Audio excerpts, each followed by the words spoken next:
All right, so we have Olga Kozak here. Olga and I served in the Navy together for a couple years. We were in the same command. And so I was just going to hand it over to Olga for a second to kind of introduce herself, and then we are going to kind of go through an interview process, talking to Olga about her immigration to the United States and how she got her citizenship through military service. So Olga, go ahead. All right. Hi, my name is Olga. I was born and raised in Ukraine, and I served in the Navy for like 3 years and 7 months. So, so can you tell us like about your life in Ukraine before you immigrated to the United States?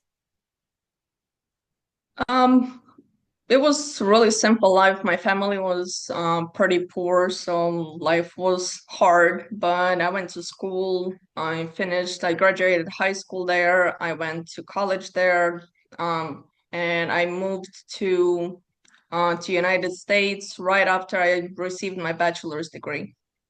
Okay, what did you get your bachelor's degree in?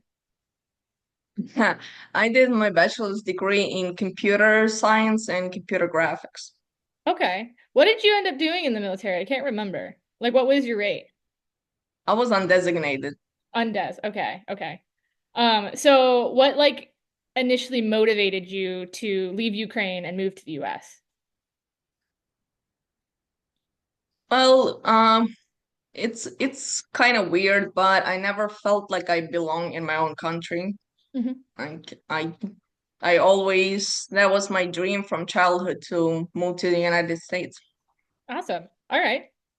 Like, did you face any challenges during the immigration process, or was it pretty smooth? Like, just getting over here? Getting over here was really easy, really smooth sailing. It Mhm. was, as soon as I found out, which took a while for me to find out that I actually won the green card because my home number was changed and the company through which I applied couldn't locate me. Oh, And it really? took them like 6 months looking for me to finally find a way to contact me. Oh, wow. Okay. Yeah. Um, so did you have like family or friends that were already in the US like prior to you coming here, or like did you just kind of come over on your own? Well, when I moved here, I moved to Chicago only because my godfather's sister lived there, so she could receive me and help me out, find first job, first apartment, and then from then I went on my own. Awesome. Okay. Um, from Chicago, did you join the Navy right out of Chicago, or did you stay anywhere else or live anywhere else in the US before you joined? No, I joined from Chicago. Okay. So what inspired you to join the military? Another dream of mine, I always wanted to serve, but in my country, my parents told me over there dead bodies, so I went to school instead. And then I Right. moved here. I'm like, you can't tell me now, so I joined. Right, right. Okay.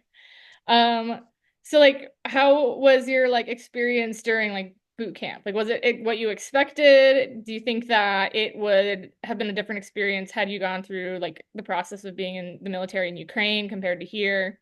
Like what was your experience?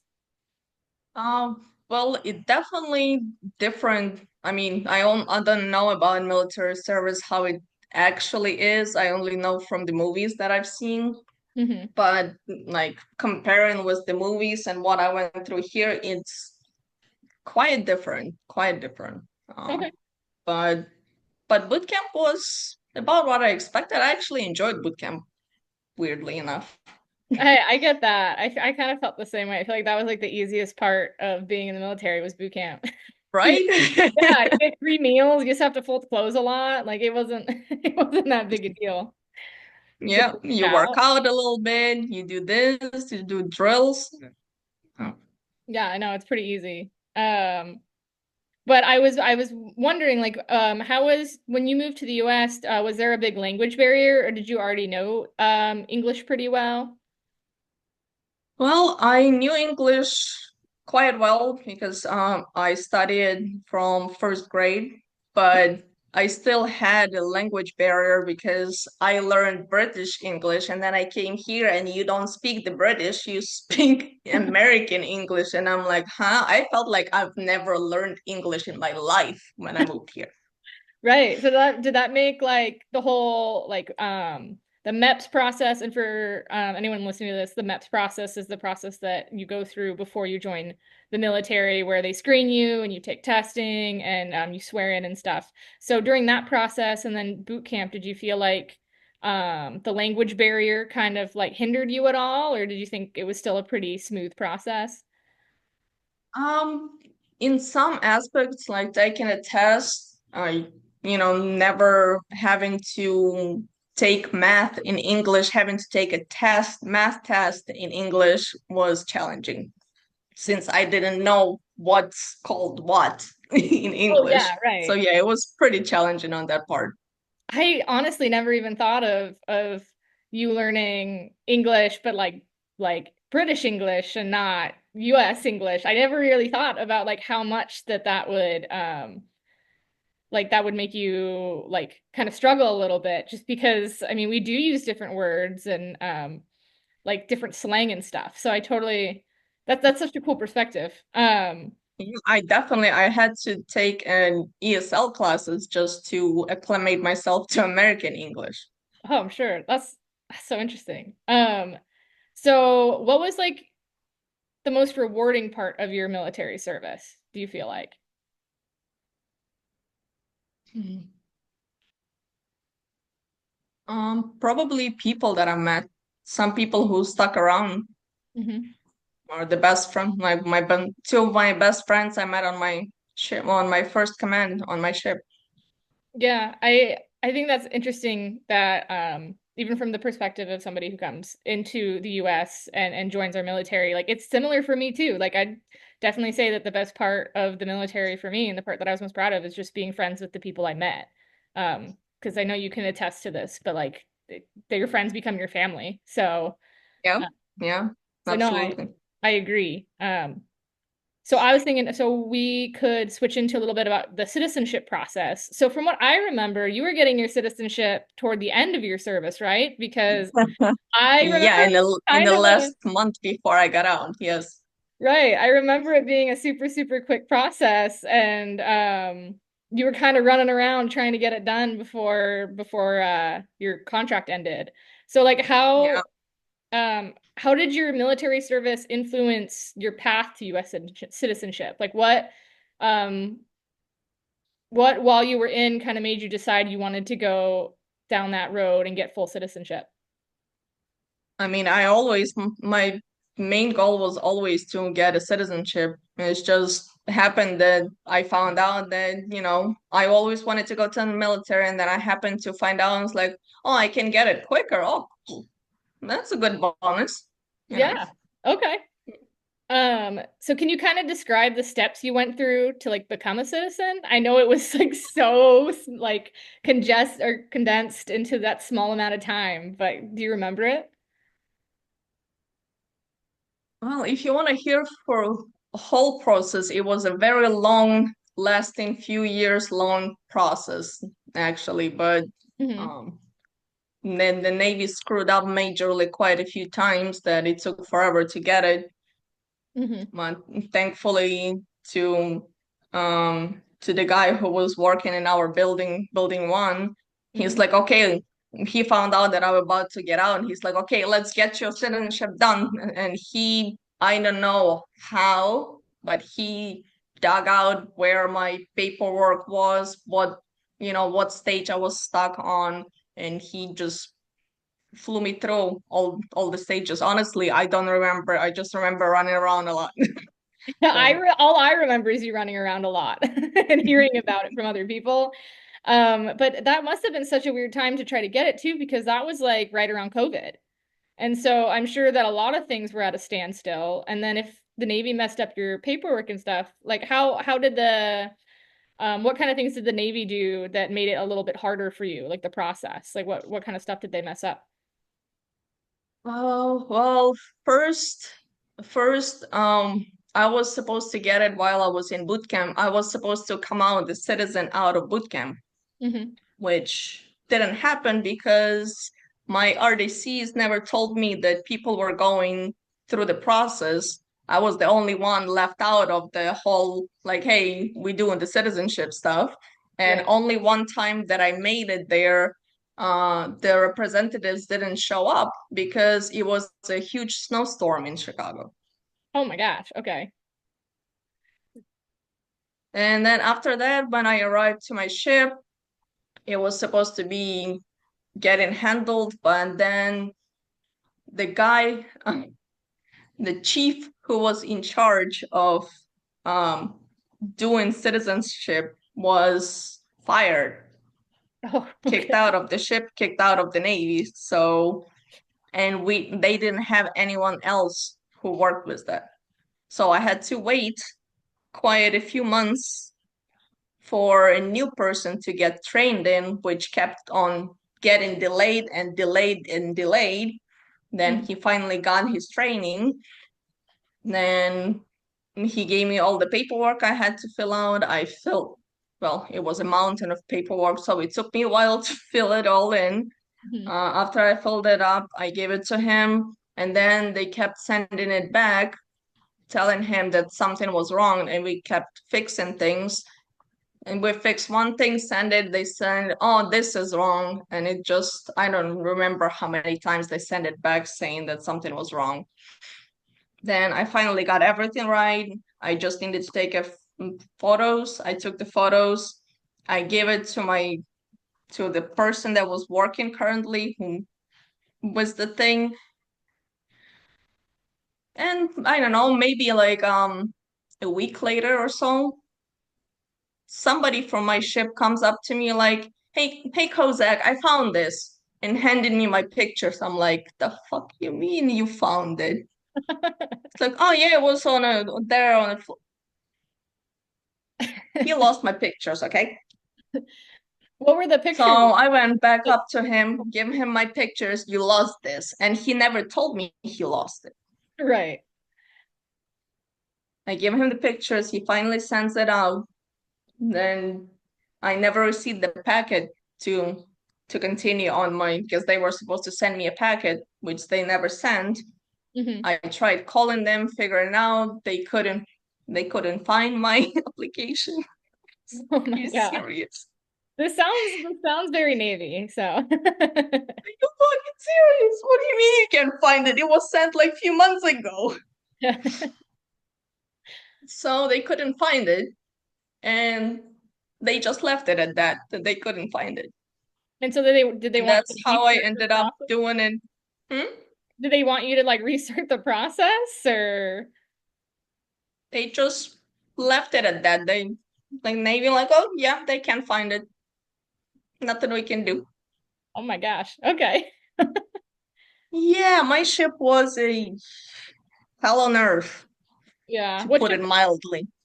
Lesson, Oh, okay. Okay. You keep saying pictures. What kind of were they just like pictures of yourself or like passport photos that I oh, needed for the ID. gotcha. Okay. Okay. So did you when the process started again, when you got to the quarterdeck where you and I worked together, did you have to take any kind of test for your citizenship or was it all just like the paper Um, went through and yes, there definitely was a test. There was a test on everything, United States, history, agriculture, all kinds of stuff. It was like 100 questions that I had to learn the answers to, which they provide the questions and the answers. Mhm. So I had to learn 100 of them, and then I go to the to take the exam. For exam, they did a writing, which is they like the person told me the sentence, I had to write it down. Right. Then she wrote something down, and I had to answer that question, checking my reading skills. And then the last part was I had to answer 6 out of 10 questions correctly to pass Okay. out of the 100 that I learned. Okay. Was this test, did you take it on base or did you go out in town to take it? No, it was in town in the immigration office. Okay. Okay. I didn't know if they did anything like that on base, like offer those kind of services. No. Well, cool. I remember the day that you swore in or you became a citizen, like your ceremony. I didn't get to go to it, Hmm. but I know that so many people got to go and be there for you, which is so cool. Do you have like a favorite? No, actually, only one person went with me. Was Really? Matthews was the only one who went. Well, a bunch of people told me they weren't coming to work that day because they were going to your ceremony. So that's good to know. I mean, it was Yeah, they a lied little because flavorist. Matthews was the only one because he drove me there. I guess I was a gullible supervisor. Um, um, what do you have like a highlight of that day, like a part of that day that's like your favorite thing to think back on or look back at? I mean, the best part of it was getting my naturalization paperwork. Yeah, just knowing that you'd done the process and you fulfilled that dream I and you got it. It took me almost 4 years, but I got it. got it. I know. I feel like there's such a misunderstanding for people that were born in the US that the process is really simple to go to get your citizenship, but it's so complex and it's so long and a lot of people it deters a lot of people from doing it legally. And so I think it's good to know that I mean it took you 4 years and you got yours through military service. So, I mean, even I also forgot about one step because before I was able to start the process. And when I just started the process, they also did. I had an interview with the FBI agent to check my background. okay. Okay, gotcha.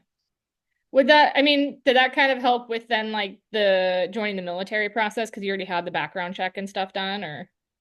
No, because that happened while I was already in the service. Oh, right, right. Okay. Gotcha. Um, so kind of some like cultural integration questions I had for you. So like how did you adapt to the cultural differences that you like encountered between Ukraine and the US like when you got here? Like what were like the biggest differences you kind of noticed and how you handled them? Well, honestly, I don't remember, and it was like I didn't mind any differences. It wasn't a big deal for me, the change of culture. Hmm. As I was, as a child, I was obsessed with the US, so I already knew a lot of things. I mean, through movies, idealized, but still I knew the culture, how it is.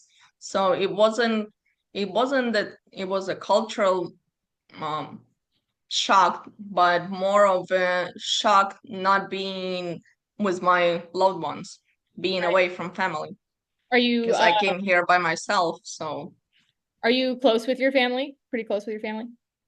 yeah, with my mom. Yeah. Mhm. She's still over in Ukraine? Yep. Okay. Do you have any like favorite memories from your childhood over in Ukraine that you'd like to share or Not really, no. not really? No? Okay. Is there like any aspect of American culture once you got over here that like surprised you the most where you're like, "Oh, that's weird," or like, "Oh, that's not like it was in the movies or what I expected?" Like is there anything like that? Um, mm, I mean, the big one for me was the language, The the language, right? difference in Yeah. language. You're like, "Wait, this isn't what I learned." Right? I'm sure this No, was so weird to you. And it it's so was it was different. really weird. And it's so different, like wherever you go in the US, right? So I'm sure that it was different for you in Chicago than it was when you and I knew each other in Florida in the South. Like the slang is different Yep. in each area, so you just have Mm-hmm. to keep relearning it. So yeah, I I could. mean, there's not that much difference between the states itself, but between the the countries, the Britain and US, that was the huge part for me. Okay.